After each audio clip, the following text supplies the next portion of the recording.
Honorable members, I see Honorable Tlhopha has made his submissions. Honorable Ngola has made his submissions. Honorable Sokanyile, Honorable Mattheys, Honorable Skosana have all made their submissions. Can I check? Do we still have any honorable member who want to make cross-cutting submissions before we revert to the theme-by-theme approach? Okay. You want to make cross-cutting submissions, Honorable Sangoni? Do you want to make cross-cutting submissions? You know, they're not necessarily cross-cutting, Chair, but I will make them cross-cutting so that we can finish. Would that be in order? Yeah.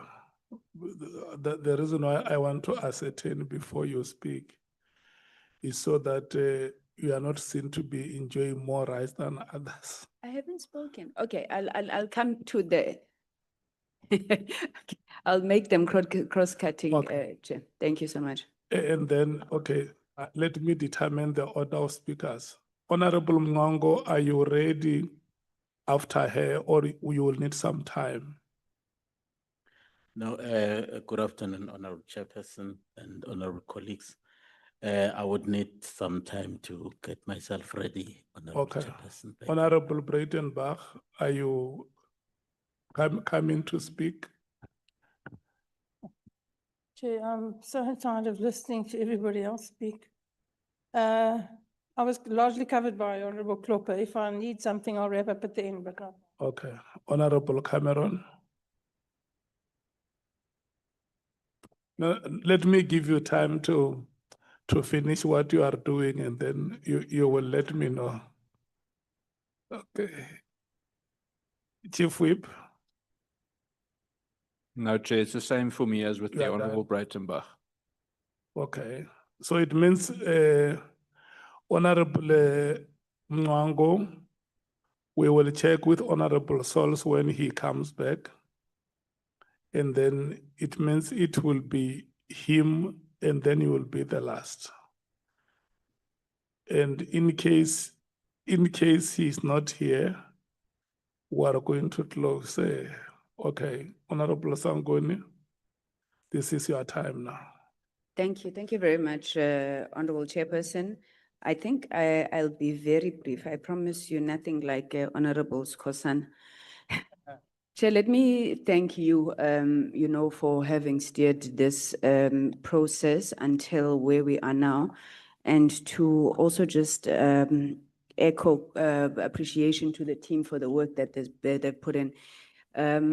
This report, I think, as it currently stands, is a testament to the work that we had sought to do.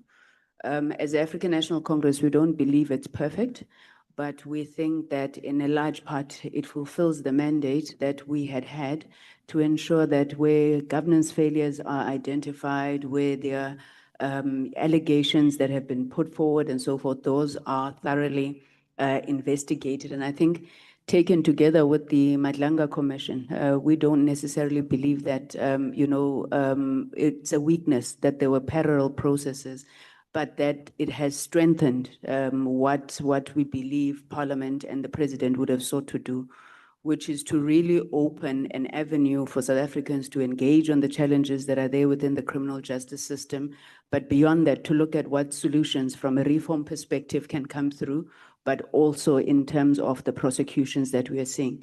So we commend these processes, and I think we must be clear that it shows the determination of this government to fight against corruption. It shows the reforms that have been put in since 2018 are starting to bear fruit, and we believe that going forward, the implementation of these reforms will take that fight much further, Chair. Chair, as the African National Congress, we took an approach in this process, and I think it was what we understood as the mandate of our party to approach these proceedings with an opening and inquiring mind. And what that meant was that in the hearings, we were open to all possibilities. We were looking to see whether the truth had been told. We did not come here, unduly suspicious, unduly believing.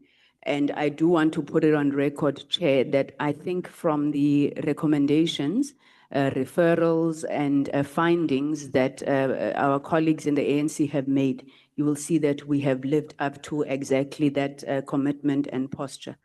So what I'm going to do is to just speak on the last few set of recommendations, and I think these speak to the issues of public trust, of institutional credibility, of national security implications. But I wanted to start with just an addition on the limitations. We think, Chair, we've never seen you angry in this committee until the day you had to interact and inform us on issues relating to how the committee through yourself was being treated by the JSCI.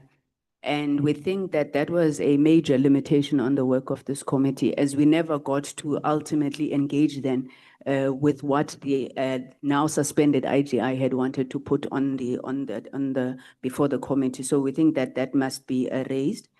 I know there are honorable members who think that we shouldn't consider some of this as evidence, but again, from the ANC, we approached it from a perspective of looking at a balance of probabilities. So all the versions that had been put to us, which is most likely true, and the questioning and engagement we did was part and parcel of that. So on the first one, Chair, that I want to speak to in terms of recommendations, it's a recommendation which relates to the civilian secretariat of the South African Police Service. And I want to preface it by saying section, if I'm not wrong, section 204 and section 208 of the Constitution of the Republic of South Africa are identical, actually word for word, when it relates to the establishment of a secretary for police and a secretary for defense. If you give me a second, Chair, I'm just trying to go to that section quickly, if I can find it here.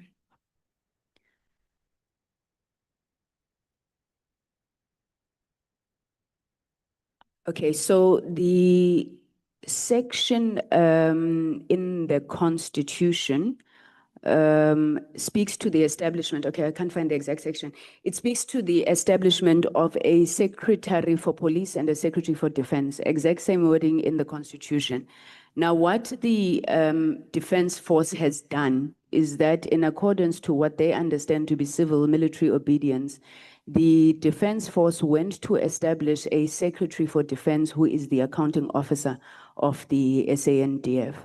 On the other hand, the SAPS went to establish a civilian secretariat service which plays some sort of oversight role, or not some sort of oversight role, policy, stakeholder engagement, and so forth for the police. We want to contend that the challenges that you are having within the South African Police Service, some of them are occasioned by the fact that you expect uniformed officials who are trained police service and men to be running an administration of government. And we are making a recommendation that we should consider an amendment that the SAPS Act must be reviewed and on the powers and functions of the Civilian Secretariat for Police, as I indicated within the context of the civil military obedience as modeled in the Defense Force. The differences in powers between the Secretary of Defense and the Secretariat of Police is important in that the two civilian oversight over the police service, IPED shares more or less the same mandate. As this matters. Honorable Souls, yourself and yourselves, Honorable Souls and Honorable Mwango, are the two members standing between us and the adjournment of the meeting.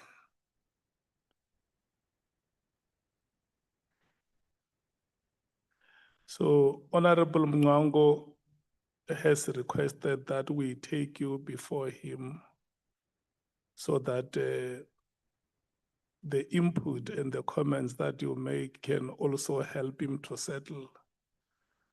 Because I told him that in the morning when we started, the majority of the honorable members looked very tense and nervous, like they were going to the examination room.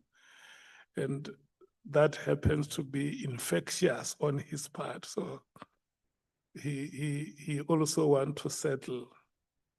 And he requested that we must humbly plead with you to present before him.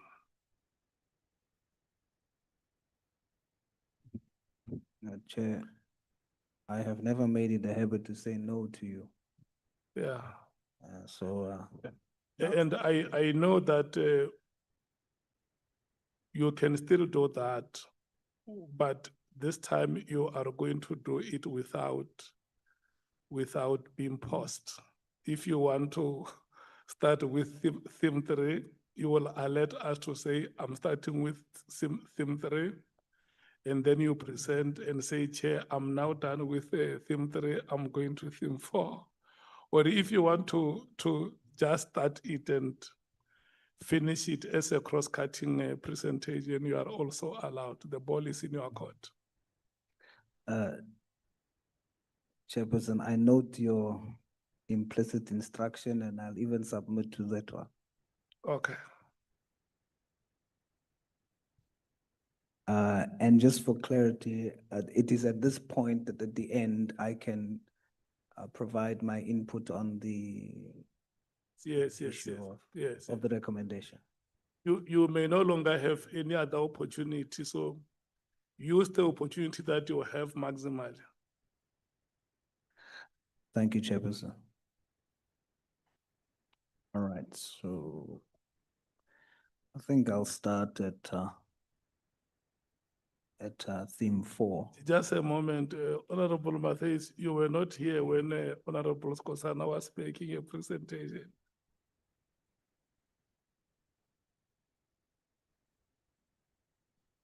Yeah, there is part of his presentation that you missed.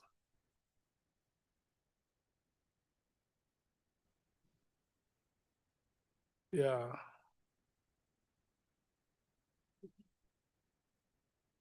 Okay. Yeah, so now let's allow Honorable Sols to make his presentation from theme 3 up to theme 7, including findings and recommendations, which is page 432. So he will start from page 278. I mean, page 298 to 432. Thank you so much, Honorable Sols.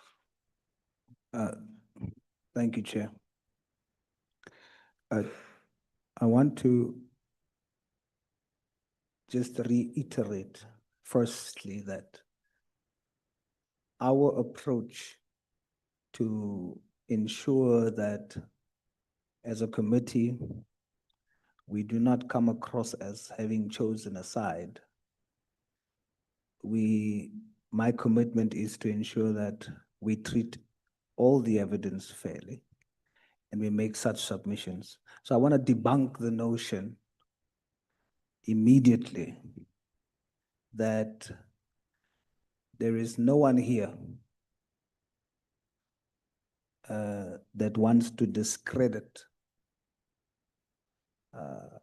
our hero with holes, General Mkhwanazi.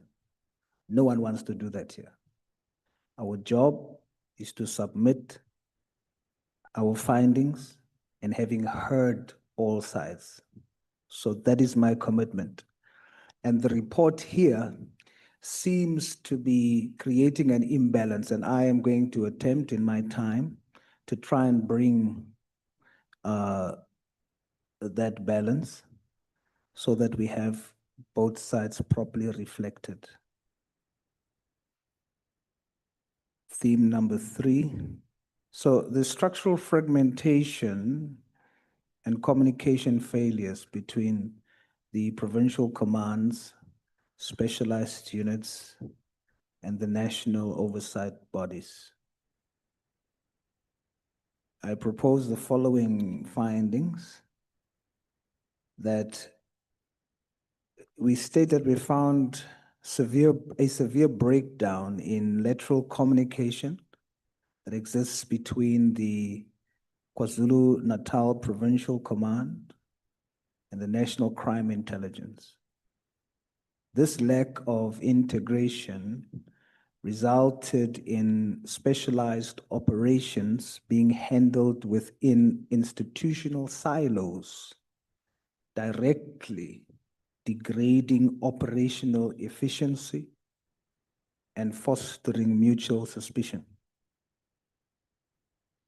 We further find that the parallel reporting lines used by various commanders bypassed the established statutory chain of command, creating an administrative environment where critical intelligence was weaponized rather than shared through formal channels.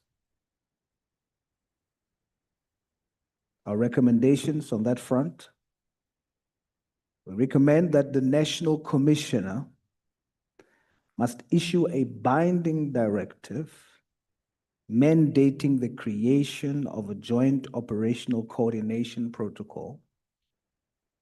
This protocol must legally bar any provincial or specialized commander from executing or altering high-stakes unit mandates without formal, written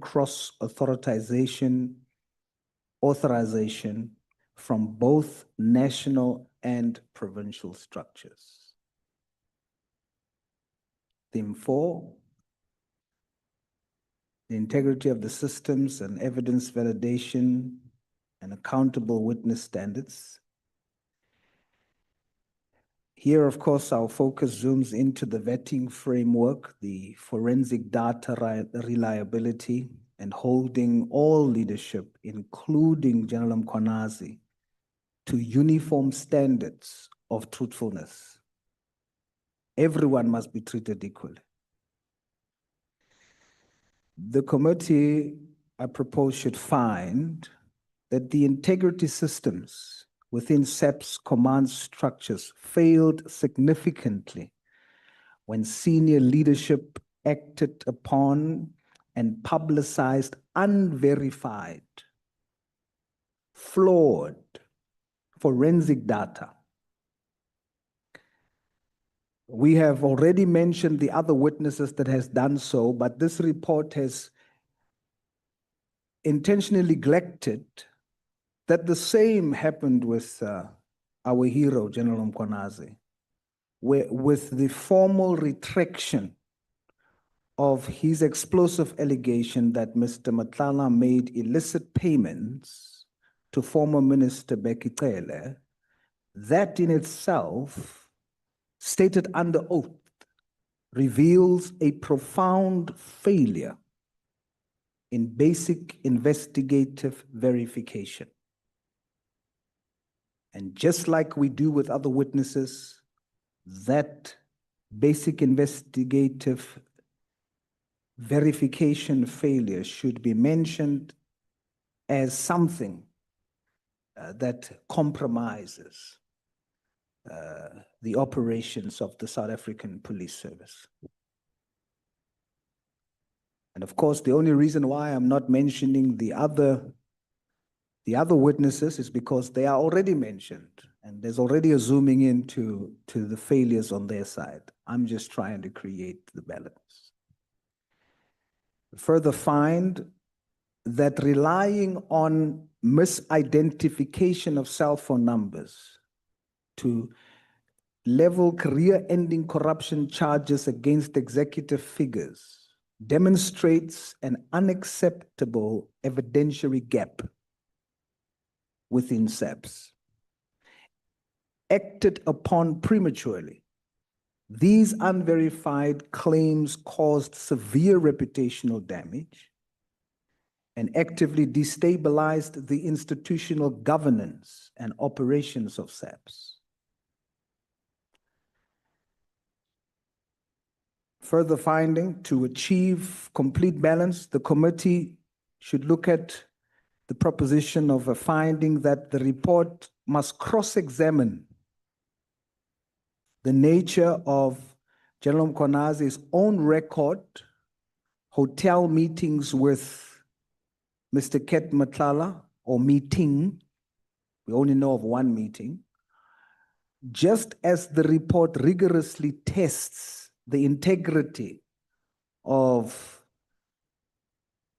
for example, former Minister Becky Cele's presence at the properties linked to Mr. Matlala that caused, unfortunately, the death, or it's linked to the death of, allegedly, Babita Deokora.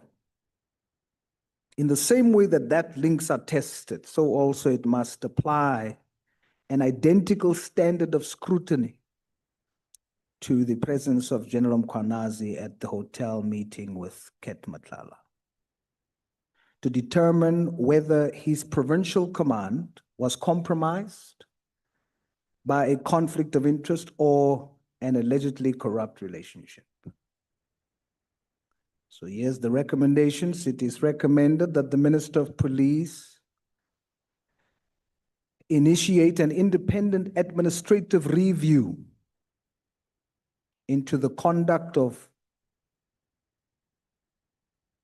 Minister Mkhunu, all the other generals, including General Mkhwanazi, regarding the premature dissemination of, in his case, false cell phone analysis data. This review must hold him to the exact same disciplinary and credibility benchmarks applied to all other witnesses. Recommendation, the Inspector General for Intelligence must investigate the hotel meetings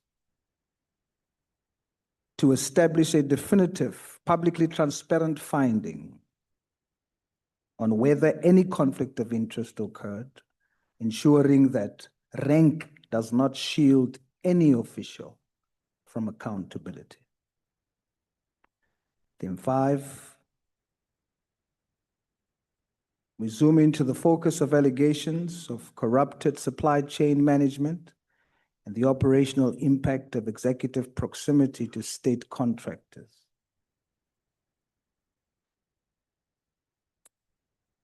We find that proximity between high-ranking police officials and active state vendors, such as Mr. Matlala, creates severe institutional risks and undermines procurement integrity.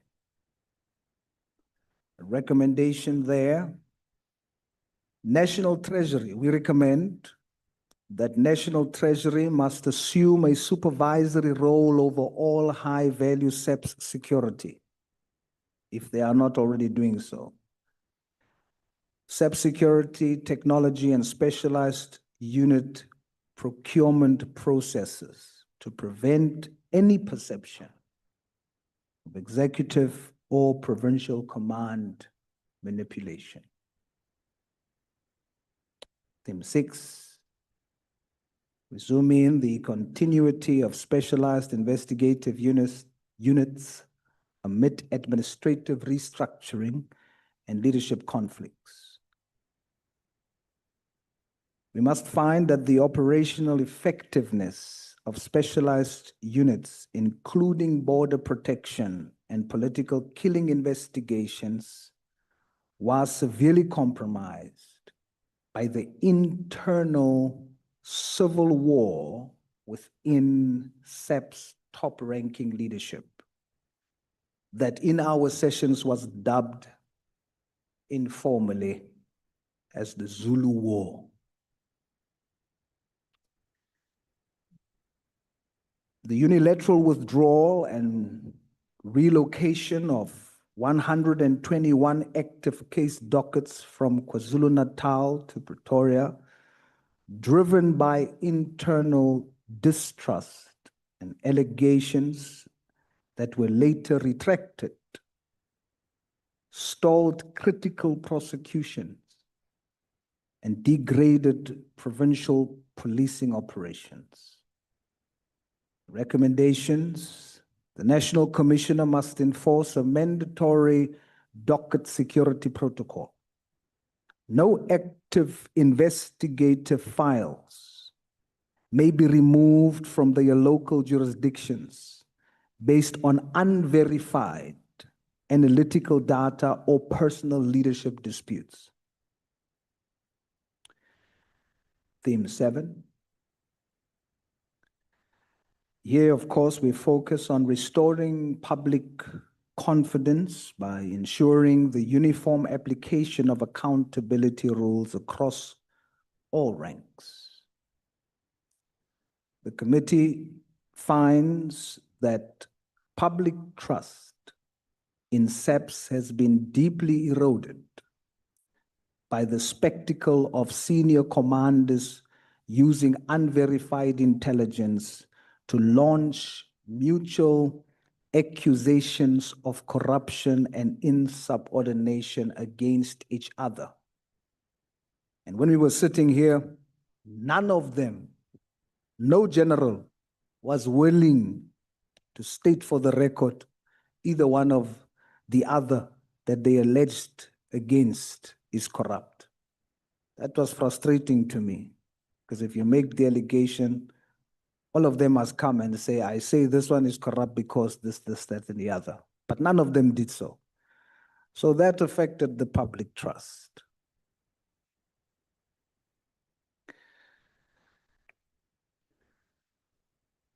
As a recommendation, this final report, Chair, must append a formal witness credibility rectification matrix. This section must explicitly document everyone's testimony regarding financial corruption that was flawed fundamentally, and the fact that certain testimony was retracted.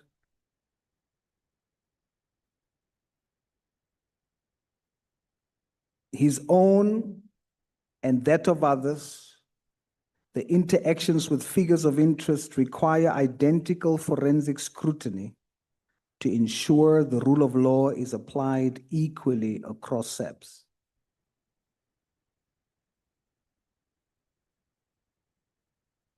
And then, Chair, I'm going to go to my input on the recommendations made by Honorable Mwala. Was it Mwalo? My very intellectual colleague.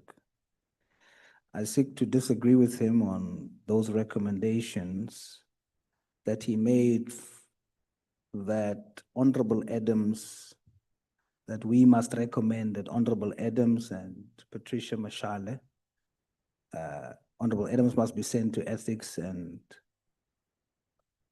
Patricia Mashale must be investigated.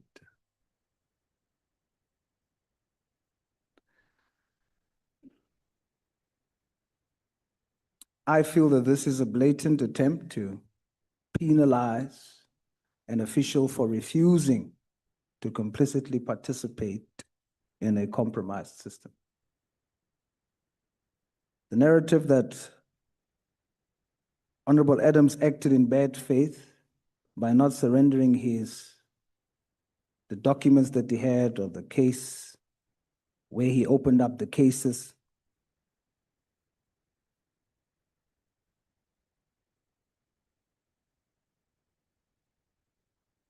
is incorrect. And the reason why is because Honorable Adams explicitly testified that he withheld specific files and bypassed certain channels because he possessed a well-founded rational fear that the cases would be actively suppressed, destroyed, or buried by compromised elements within the SAPS. And as we know, in the hearings, it came out that his fears was real. And that's exactly what happened to those cases. I agree that the other entities which are investigating him, they should continue. Those independent entities should continue. Whatever cases, criminal cases is made, opened up against him, that should continue. He must account. But here, us in Parliament, to send an honorable member to ethics because he came out and explained why he did what he did, and then others testified, generals testified that what he feared actually came to pass. His case dockets was locked up in a safe in an office and not investigated. So it is absurd, an absurd inversion of justice to demand an ethics investigation into the man who tried to prevent evidence from being hidden whilst remaining silent on the systematic corruption of police officials who literally locked criminal dockets in a safe to protect suspects. Honorable Adams acted to preserve the integrity of the evidence, and his actions should be commended, not and also be based on merit, and not necessarily on any other consideration. Because my fear is that you are going to end up with a top-heavy kind of a structure with a lot of generals who have actually very little operational experience, because clearly some of the generals that we met here are people who actually were recruited from the private sector, and they were parachuted, whether I'm not sure that that word is correct.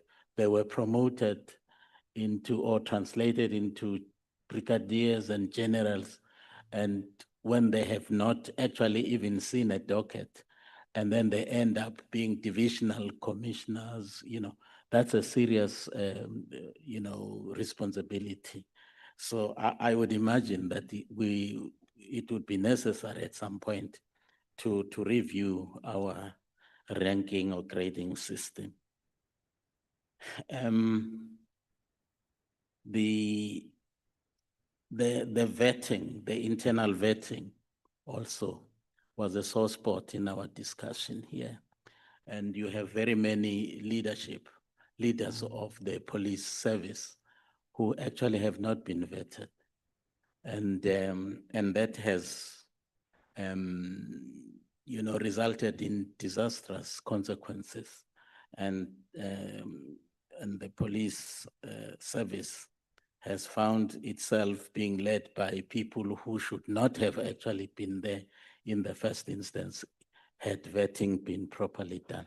So I would imagine that we would make a strong case around the issue of vetting. In fact, not even vetting only, but also lifestyle audit. You would not understand, like myself as a lay person, why would a major general actually, operate 5 Ferraris or own 5 Ferraris?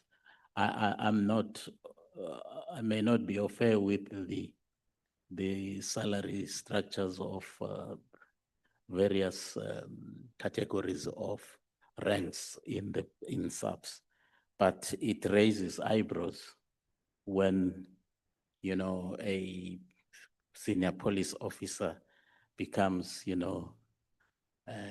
opulent and so rich.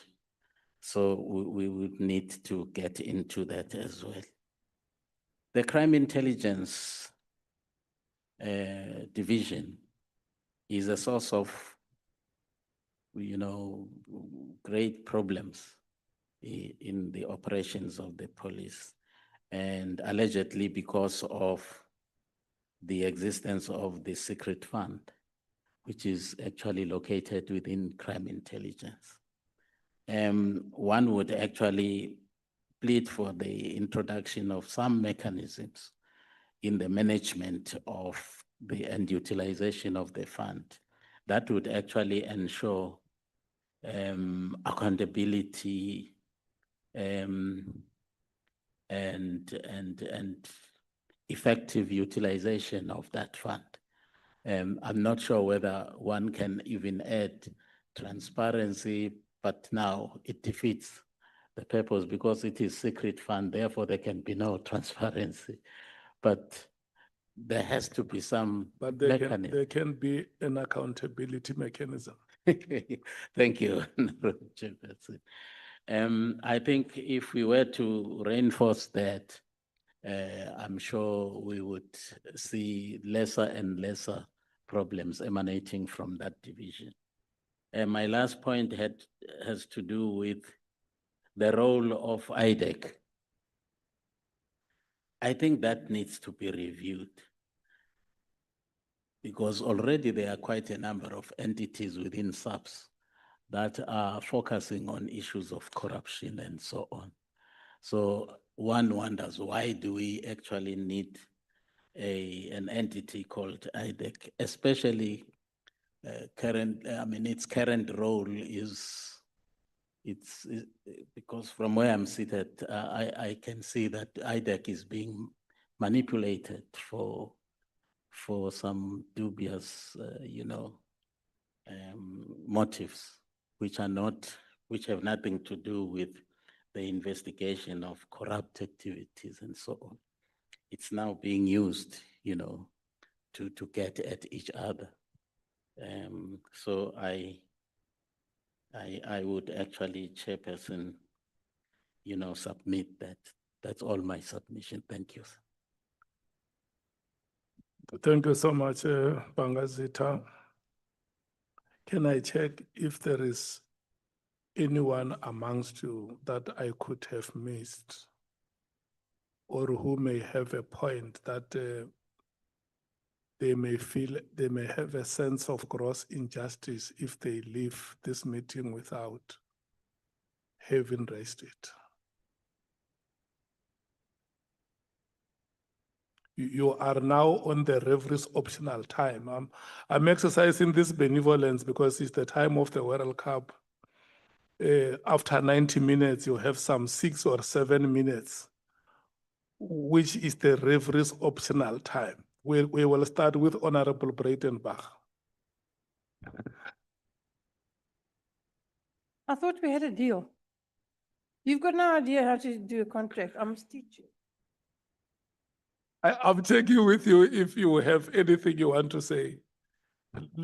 said it. Let me note how many. I said what I want to say.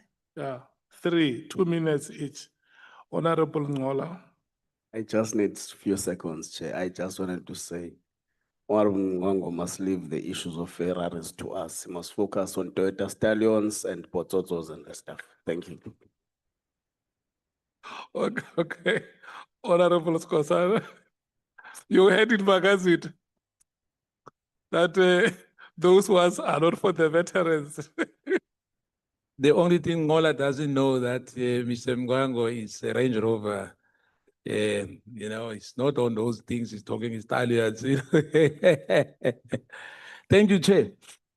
I just want to wish to deposit this to you that it's been a long, long journey. And I hope that the issue of the witnesses, that if I remember well, that they'll be given a chance for the next 10 days because the deadline is on the 31st, if I remember well. Now, all what we deposited here, hopefully, is been captured by the admin team. And obviously, we won't agree to everything. Hence, I said when we started earlier that you'll have some, you'll have minority opinion and majority opinion here. We'll always dissent. Some they've got their own opinion like everyone else. But I want to emphasize once again, Chair, in the last 2 minutes, I've got one to go, that it is indeed critical for us all here that we behave in a manner that is not embarrassing this parliament. You know, we are all equal before the law. Honorable Skhosana is equal to any other member here. There's no one who's above the law.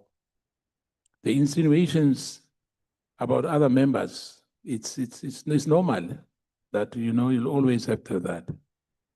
But indeed, the issue of Honorable Ngola, which he emphasized earlier, will be tested. But I don't want to go back there because we've got offices, all of us there, and we requested that the parliamentary security personnel gets the evidence when it comes to the issue of an envelope, be put under the door. You know, we need that on that particular dates. We need that camera. If that's the case, then we know that we have protected the integrity of this parliament. It's not a gossip, because now we can always speculate and say one is lying, this one is that. But we have cameras in this parliament. I thank you, Chair. Thank you so much, Honorable Matthias. Thank you, Chair. I skipped this because it was written in my hand notes, is that the report says that we had access to classified information. And while the terms of reference had outlined how we would access classified information, it didn't end up happening. So that must be fixed because it's in multiple paragraphs that we accessed classified information. And what we also missed is that issue of us having those scanning machines at our borders. So this is me responding to some of the issues that has raised. So I think we must be able to find expression where we give directive to the relevant department that, what are they called, the border posts, those scanning machines, because Lieutenant General Mkhwanazi says there's only one in the whole country, it can't be. And we have the issue of, so that's one of the, one of the recommendations that we must be able to make in that regard. And then just finally, and this is to go on about the matter of the information regulator and civilians accessing our credit history, etc., Paul O'Sullivan. That company that he says he's a member of, which is what is certified board of what. That company must be mentioned, and we must refer it. The information regulator falls under the Department of Justice. They must come and answer how they access this information. How do they give membership? Because from what I understand, you just pay for a membership fee, and then you have access to this information. And our information regulator means that we have to sign, you have to give permission. So that company must come and answer outside of us investigating how Trent and Sullivan has it. But he mentions this company multiple times that has qualified him as a forensic investigator and gives him access to that information. So I think that must be noted as well. And that's I rest. Thank you, Chair. Thank you so much. Honorable members, let me thank you so much for your opt. Of course, there are important additions that have been made where some aspects would have been between the recommendations of the evidence leaders and those of the content team, so that when the draft, the final draft, which is going to be considered for adoption, is made, you are able to reconcile those recommendations. So what we will do, we will allow the content team to go and incorporate the inputs that have been made by members here today and highlight those where there is general agreement. and where there is a dissonance in terms of submissions would be put in another category, so that for the purpose of this adoption, we don't sit in a long meeting going through everything where in some areas there are agreements. We did not meet here today because we wanted to adopt the report. We met here to finalize the report. And if you remember, I said the reason why we must finalize it is because we must send it out to those witnesses that have appeared before us. They can make their own inputs and comments like we made here. And then we will come back and consider all those inputs and comments in the process of adoption.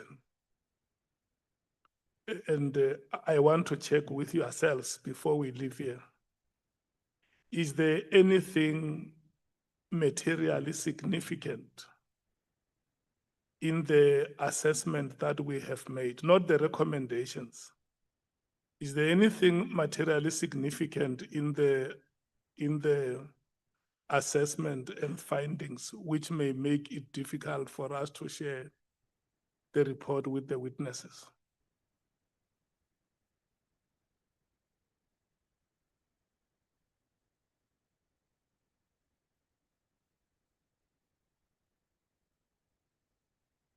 Or if we may not be ready to respond to the question, I can say to you that let's allow the content team to go and finalize the submissions that you have made here. And then we can call a virtual meeting to check only the findings and the assessment, analysis and assessment of evidence. Because the report that we send out to the witnesses, our recommendations are not necessary. What is important is our assessment and the findings that we make. The recommendations is for the committee to recommend in whatever way, and we can never in any way be influenced by anybody how we must recommend. But the comments and inputs that they will be making on the assessment and our findings can also help us to arrive at certain recommendations. So maybe instead of me bombarding you now to commit yourself to say there is nothing materially significant, can we allow the content team to go and incorporate these submissions that you have made? And then we can agree whether we meet very soon, maybe next week, Monday or Tuesday, to check if our assessment and if in our assessment and findings there is nothing material that can stop us from circulating the report. Is there any dissenting view?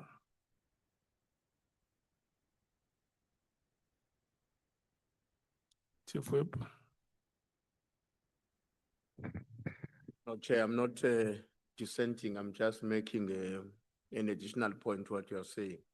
I want to propose that when the report comes back to us, it should also indicate where, in the opinion of the team, there's alignment across all political parties. Yeah. And also be very clear where they are of the opinion that we disagree, so that when we have a meeting, we see how to iron out our differences, rather than discussing the whole report. Of course, Yeah. we still have to see it, but I think what to be more urgent, in my view, would be to deal with areas of divergence. Thanks. Yeah. Okay. Can I check with yourselves, the outstanding team? How long will it take you?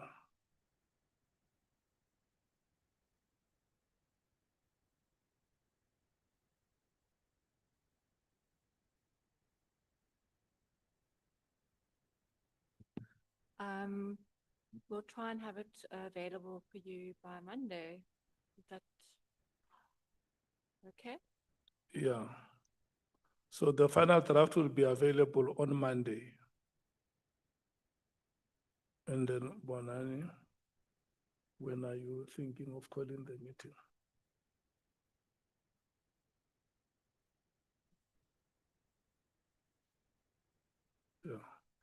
Yeah, the final draft will be available by Monday, so we can meet on Wednesday next week. So that members can have time to go through the final draft, and if there are certain matters that you want to raise with the content team, you can do so. Agreed?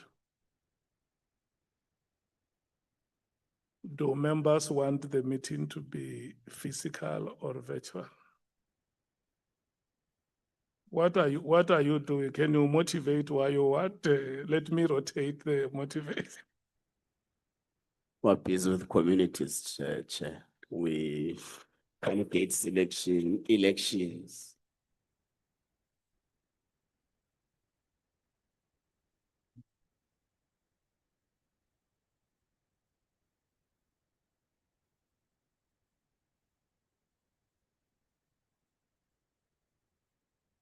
No, I wanted to rotate the decision.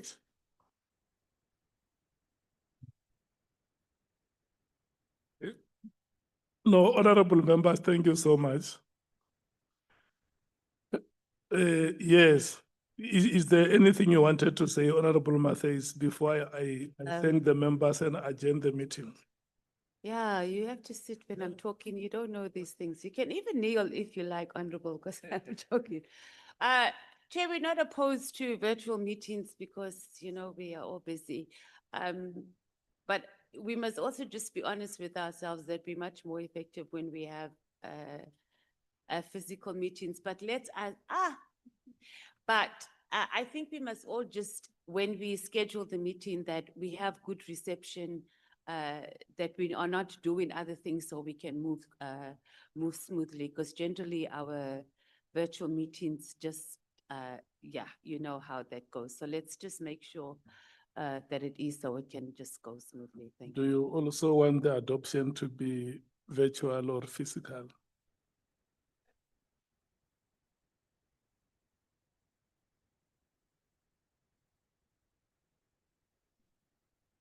Virtual, virtual, virtual, virtual, virtual, virtual, virtual, virtual, physical, virtual. Okay. There is only one member saying physical, so. Yeah. Honorable members, we have come to the end of today's meeting. Thank you so much for being businesslike. This meeting was built for 2 days.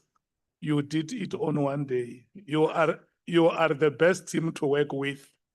Thank you so much.